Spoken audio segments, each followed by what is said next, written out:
প্রধানত নির্বাচন কমিশন এবং নির্বাচন কমিশনকে অর্থবহ সহযোগিতা দেওয়ার দায়িত্ব হচ্ছে সরকার। আমরা এই দুই অথরিটিকে জানানোর পরে আমরা যদি সমাধান পেয়ে যাই, বাইরে কাউকে আমরা জানাবো। কিন্তু যদি আমরা সমাধান না পাই, তাহলে আমরা এটাকে অবশ্যই জনগণের জানার অধিকার আছে, তখন আপনারাও জানবেন। তারা এটা জানতে চেয়েছেন যে আগামীতে যদি আমরা সরকার গঠন করি, তাহলে আমাদের রিলেশন দুনিয়ার বিভিন্ন দেশের সাথে কেমন হবে, আমাদের নাইবার দেশের সাথে।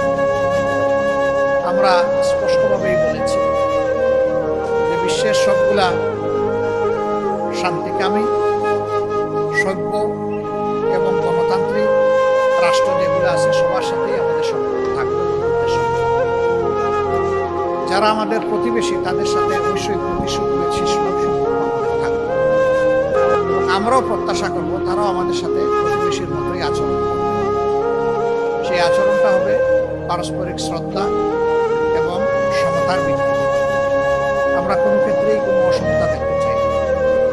আমাদের ফরেন পলিসির ব্যাপারে, রিলেশনসের ব্যাপারে আমরা বলেছি যে আমরা কোনো নির্দিষ্ট রাষ্ট্রের দিকে ঝুঁকতে চাই না, বরঞ্চ সারা বিশ্বের সাথে বন্ধুত্ব আর সমন্বয় রক্ষা করেই আমরা আমাদের দেশকে সামনে এগিয়ে নিতে চাই।